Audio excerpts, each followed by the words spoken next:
오늘은 로마서 11장의 말씀을 중심으로 은혜의 보존 법칙, 변화를 강요하지 말라. 그것도 폭력이 될 수 있다. 변화를 강요하지 마라. 그것도 폭력이 될 수 있다. 라는 제목의 말씀을 전하고자 합니다. 계속해서 로마서를 통해 사도 바울이 말하고자 하는 강조점이 뭐냐? 하나님의 은혜라는 거예요. 구원이 뭘로 되느냐? 너희들 노력 아니라는 거예요. 자기 의 아니라는 거예요.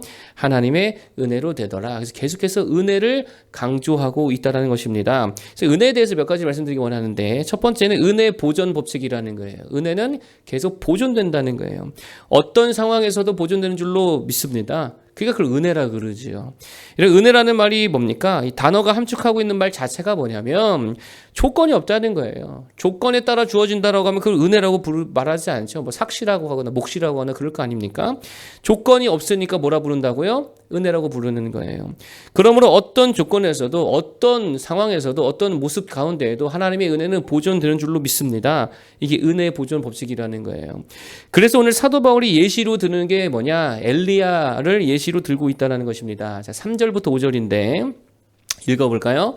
3절부터 5절까지 읽어보겠습니다. 시작. 주여, 그들이 주의 선지자들을 죽였으며 주의 제단들을 헐어버렸고 나만 남았는데 내 목숨도 찾나이다 하니 그에게 하신 대답이 무엇이냐? 내가 나를 위하여 바알에게 무릎을 꿇지 아니한 사람 7,000명을 남겨두었다 하셨은즉 그런즉 이와 같이 지금도 은혜로 택하심을 따라 남은 자가 있느니라. 아멘. 그런즉 이와 같이 지금도 은혜로 택하심을 따라 남은 자가 있느니라. 여러분 잘 보세요. 엘리야 시대가 언제입니까? 아합과 이세벨 시대거든요. 가장 타락했던 시대입니다. 가장 믿음이 없던 시대입니다. 가장 우상 숭배가 만연해 있던 시대라는 것입니다. 하나님을 믿는 자들이 거의 없어 보이던 때였다라고 하는 거예요. 여러분, 그런데 그때에도 이스라엘을 향한 하나님의 은혜가 있었다는 게 없었다는 거예요. 있었다는 거예요. 그 증거가 뭡니까? 7,000명이라고 하는 남겨둔 자들이 있었다라는 거 아니에요. 여러분 잘 보세요. 조건으로 하면 은혜 받을 조건이 없습니다. 악했습니다. 대적했습니다. 하나님 다 부정하고요. 다 무상숭배했다는 거예요. 그렇지만 그 조건을 따라주신 것이 아니라 하나님의 은혜가 여전히 그들에게 머물러 있었고 여전히 남겨져 있더라는 거예요. 은혜 보존 법칙이라는 거예요. 여러분, 그래서 사도 바울이 말하는 게 이거잖아요. 그런 것처럼 그때에도 하나님의 은혜가 남겨져 있었던 것처럼 지금도 여전히 하나님의 은혜가 저 강팍한 유대인들에게 남아 있다는 거예요. 지금 그 얘기하는 거거든요. 여러분, 그러면 유대인들에게만 적용할 게 아니라 우리에게도 적용할 수 있다는 것입니다. 지금도 여전히 우리가 어떤 조건이라 해도, 우리가 어떤 죄를 지었다 하더라도, 우리가 어떤 연약함과 실수와 부족함을 가지고 있다 하더라도 하나님의 은혜가 우리에게 있어요, 없어요? 있다는 거예요. 은혜 보존 법칙이라는 거예요. 뭐 술을 먹었든, 죄를 아직 못 끊었든, 간음을 했든, 욕을 했든, 뭐 살인을 했든, 뭐 질투를 했든, 시기를 했든, 그런 게 여전히 남아 있잖아요. 죄 가운데 살잖아요. 그러나 그런 조건, 상황, 환경과 전혀 상관없이 하나님의 은혜는 여전히 우리의 삶에 머물러 있다는 거예요. 남겨져 있더라는 거예요. 이걸 믿으시기 바랍니다. 그러니까 우리의 행위에 달려있는 게 아니라는 거예요. 그래서 이게 참 감사한 건데 30절, 31절 보겠습니다. 30절, 31절. 이게 참 감사한 내용인데요. 한번 읽어보겠습니다. 시작. 너희가 전에는 하나님께 순종하지 아니하더니 이스라엘이 순종하지 아니함으로 이제 긍휼을 입었는지라. 이와 같이 이 사람들이 순종하지 아니하니 이는 너희에게 베푸시는 긍휼로 이제 그들도 긍휼을 얻게 하려 하심이라. 아멘. 언제 긍휼을 주신대요? 되게 웃기죠? 순종하지 아니할 때 주시는 은혜가 있다는 거예요. 이게 무슨 말이에요?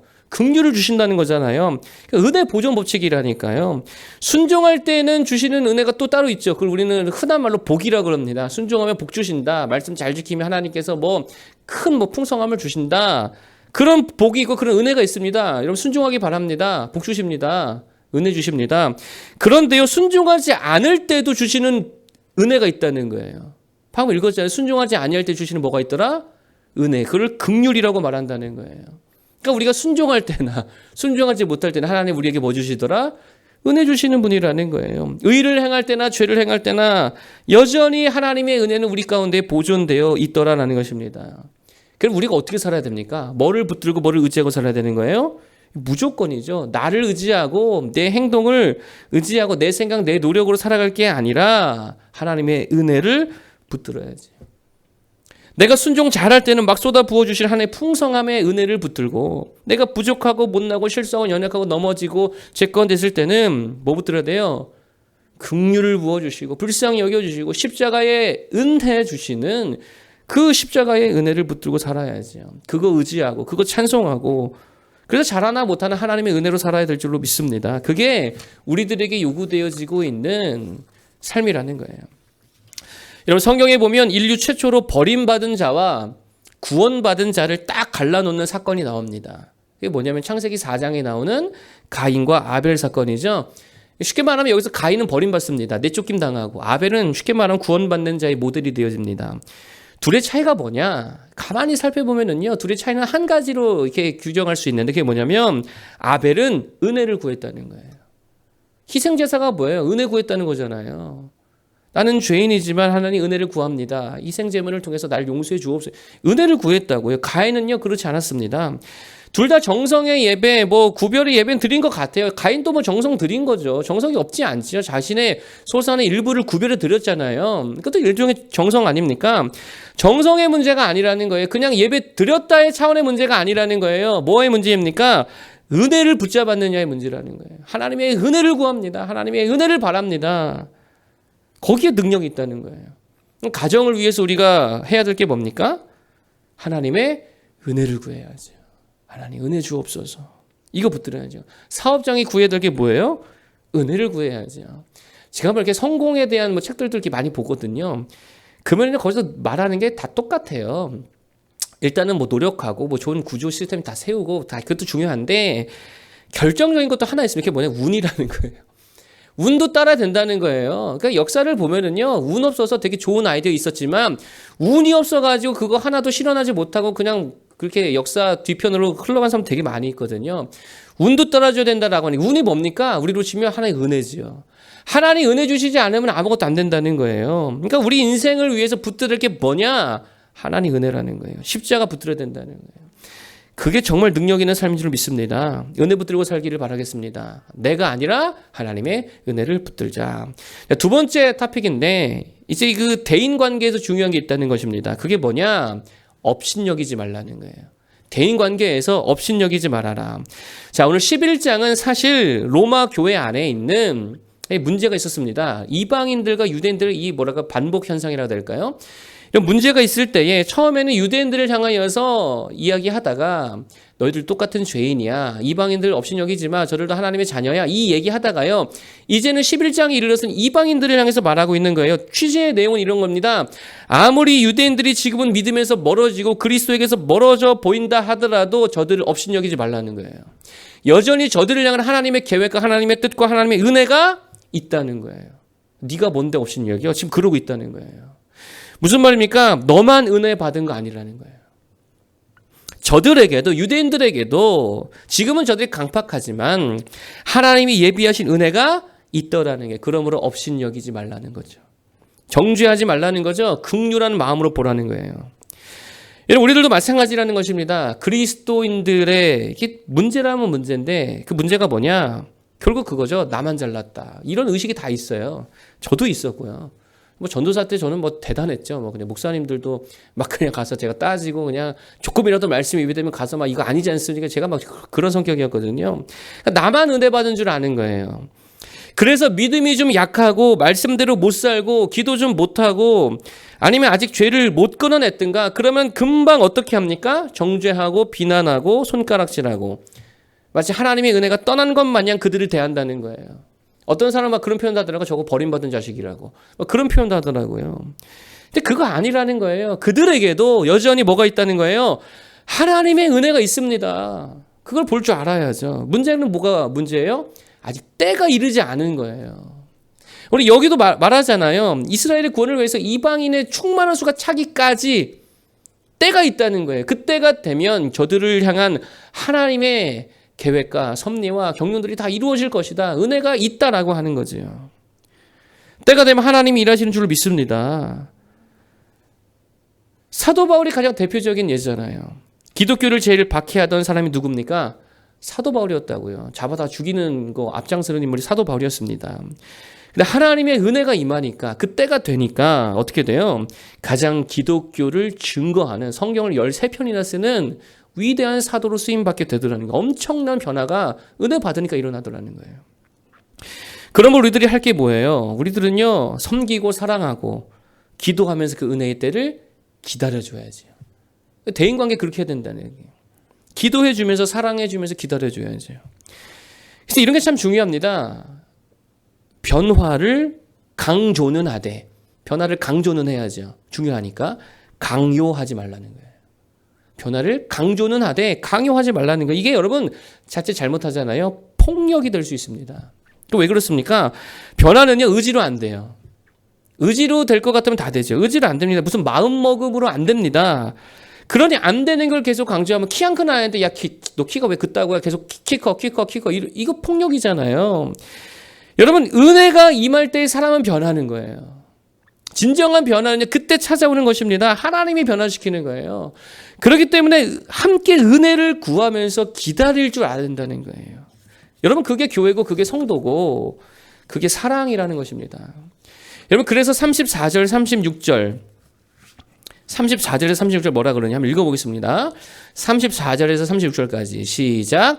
누가 주의 마음을 알았느냐? 누가 그의 모사가 되었느냐? 누가 주께 먼저 들어서 갚으심을 받겠느냐? 이는 만물이 주에게서 나오고 주로 말미암고 주에게로 돌아갑니다. 그에게 영광이 세세 있을지어다. 아멘. 이게 무슨 말입니까? 하나님이 하신다는 거예요. 강박한 유대인을 변화시키는 건 누가 한다는 거예요? 하나님이 하신다는 거예요. 하나님 은혜 주시면 유대인들도 변화되고 로마인들도 변화되고 헬라인들도 변화되고 변화될 수 있다는 게, 그러니까 불신자를 할지도 업신여기지 말고 그들을 위해 기도나 해라. 뭐 그런 내용이다라는 것입니다. 업신여기지 말고 섬겨주고 사랑해주고 기다려줄 줄 아는 모두 되길 바랍니다. 변화를 강조하되 강요하지 말고 잘 기다려줄 수 있는 모두 되길 축복합니다. 마지막 세 번째는 일종의 적용인데요. 하나님의 은혜가 여전히 우리에게 이렇게 있기 때문에 우리에게 요구되어지는 게 하나 있습니다. 그게 뭐냐? 무조건이죠. 계속 주의 일을 하라는 거예요. 하나님의 은혜가 있어. 그러니까 너는 계속 주의 일을 감당해라. 뭐 그런 거라는 것입니다. 제게 요즘 이런 고민이 있습니다. 하나님께서 정말 우리들에게 원하시는 삶이 뭘까? 그 본질이 뭘까? 정말 우리들을 창조하신 이후에 창조된 자들을 향해서 하나님께서 원하시는 삶이 뭘까? 그저 율법에 매여서 어떻게 하면은 이 율법에 위배되지 않을까? 그런 삶을 원하실까? 어떻게 하면 그저 그냥 죄짓지 않을까? 어떻게 하면 거짓말하지 않을까? 어떻게 하면은 그냥 그런 인생을 살까? 어떻게 하면 죄를 좀 줄일까? 그런 인생을 원하실까? 그게 아니라는 거예요. 여러분, 단순히 그 정도 차원에서 머물면 그래서 사실 일반 종교들이나 똑같다는 거예요. 일반 종교들도 바라는 게 뭐예요? 착하게 살아라. 선행하며 살아라. 죄짓지 마라. 이거 누구나 다 말하는 거잖아요. 여러분, 불교에도 지옥이 있다는 거 아시죠? 신과 함께. 거기 뭐 나오잖아요. 지옥이 있잖아요. 10개인가 되는 지옥이 있습니다. 이게 불교 교리에 나옵니다. 10개인가 되는 지옥이 있습니다. 거기 보면은요, 효도하지 않는 자들이 가는 지옥이 있어요. 효도하지 않는 자들이 가는, 뭐 뜨거운 펄펄 끓는 분인가? 하여튼 거기 들어가게 됩니다. 또 남이 도움을 원할 때 도움을 주지 않는 자들이 가는 지옥이 있습니다. 막 칼이 막 있어가지고 거기에 막 들어 눕히고 막 그냥 거기서 막 찔리고 막 하여튼 막 그런 지옥이 있어요. 또 말로 욕하고 남에게 이게 혀로 상처 준 사람들이 가는 지옥이 있습니다. 혀를요, 한 5m 이렇게 뺍니다. 그 칼로 다 꽂아놔요. 고통을 줘요. 엄청 잔인해요, 그림도. 그런 지옥이 있다는 거예요. 그래서 불교인들을 보면 추구하는 삶이 뭐예요? 남 돕고 선을 행하고 자비 베풀고, 얘네들 이거 되게 강조하거든요. 착하게 사는 거. 일반 종교도 다 있다고, 이런 게. 그러면 그게 다냐는 거예요. 하나님이 정말 원하시는 사람이 그저 고작 지옥 안 가기 위해서 그저 선을 행하고 그저 죄 안 짓기 위해서 그냥 그렇게 사는 것이 인생의 존재의 본질이라는 거예요. 그걸 위해 창조됐냐는 거예요. 그거 아니죠. 하나님이 우리에게 원하시는 삶이 뭐예요? 우리를 창조하신 목적이 뭐예요? 그저 죄 안 짓고 사는 삶이 아니라, 여러분 기억하십시오. 열매 맺는 삶입니다. 열매 맺는 삶이에요. 이게 훨씬 더 중요한 우리 인생의 본질이라는 거예요. 하나님이 진정 원하시는 것입니다. 여러분, 성경에 보면 하나님이 사람들을 이렇게 부르시죠. 아브라함도 부르시고요. 모세도 부르시고요. 다윗도 부르시고요. 사무엘을 부르시고, 신약에 보면 제자들을 부르십니다. 부르시는 목적이 뭡니까? 착한 사람 되라고요? 도덕 선생 되라고요? 아니라는 거예요. 죄 짓지 않는 인생 되라고요? 그거 아니라는 거예요. 여러분, 사실은 가면 성경을 보면 좀 죄 짓고 실수하고 이것 그렇게 큰 관심 없어요. 여러분 잘 보세요. 라합이 여호수아에서 보면 이스라엘 두 정탐꾼을 살려주기 위해서 뭐 합니까? 거짓말 치죠. 숨겨놓고서는 절로 나갔습니다. 거짓말 치죠? 그리고 살려줍니다. 하나님 여기에 대한 일절 언급이 없습니다. 야, 네가 왜 그따구로 거짓말하고 살았냐? 이러지 않아요. 그 관심이 없어요. 또 한 가지, 다윗을 보면 아내가 많았죠. 아내 많은 걸로 하나님이 뭐라 하지 않습니다. 이 관심 별로 없습니다. 하나님의 진짜 관심이 어디에 있느냐? 열매에 있다는 거예요. 물론 죄를 지기 바라지 않죠. 깨끗한 삶을 원하시죠. 그러나 그거가 별개의 문제로 정말 우리에게 바라시는 삶의 모습이 뭐냐? 열매 맺는 삶을 원하신다는 거예요. 결국 열매가 뭡니까? 주의 일하는 거예요. 그럼 주의 일은 뭐예요? 다른 거 아닙니다. 살리는 일입니다. 하나님 창조주죠. 하나님 부활의 주님이시죠. 뭐 하신 거예요? 살리셔요. 예수님이 공생의 사역 기간 내내 하신 일이 뭡니까? 절대로 예수님은 죽이는 일 안 하십니다. 상처 주는 일 안 하십니다. 살리는 일 하십니다. 다 살려내요. 살리는 일을 위해 우리를 부르신 거예요. 제자를 부르실 때 뭐라 그러죠? 내가 너희로 사람을 낚는 어부가 되게 하겠다. 무슨 말입니까? 사람 살리는 사람 되게 하겠다는 거예요. 이게 열매 맺는 삶입니다. 그럼 우리가 죽을 때까지 해야 될 일이 뭡니까? 열매 맺는 일, 살리는 일 해야 되는 거예요. 세워가는 일 해야 되는 거예요. 그리고 이 일을 이루는 힘이 뭐냐? 하나님의 은혜인 줄 믿습니다. 그 은혜가 이 일을 이룬다는 거예요. 그러므로 결론이 뭐예요? 계속 주의 일을 해야죠. 열매 맺는 삶을 살아야죠. 살리는 일을 해야죠. 아이디어를 내도 어떤 아이디어를 내야 됩니까? 망할 아이디어가 아니라 살리는 아이디어를 내야죠. 살리는 생각을 해야죠. 살리는 말을 하고, 살리는 구조를 잡고, 살리는 시스템을 구축하고, 살리는 설계를 하고, 살리는 연구를 하고, 그 일을 위해 우리를 부르셨고 우리에게 은혜를 주셨다는 거예요. 그러면 사람 살리는 최고의 일이 뭡니까? 간단하게 세 가지입니다. 첫 번째, 복음 전하고. 사람 살리는 일 아니에요. 두 번째, 기도해주고. 사람 살리는 일이죠. 세 번째, 그 사람을 수용해주고. 주일날 말씀드렸죠. 수용해주는 거예요. 거절하잖아요. 다 죽입니다. 거절하는 순간 다 죽이는 거예요. 수용해주는 거예요. 뭐하고? 복음 전하고, 기도해주고, 수용해줘라. 그럼 사람 살릴 수 있다라는 것입니다. 어떤 교회가 돼야 됩니까?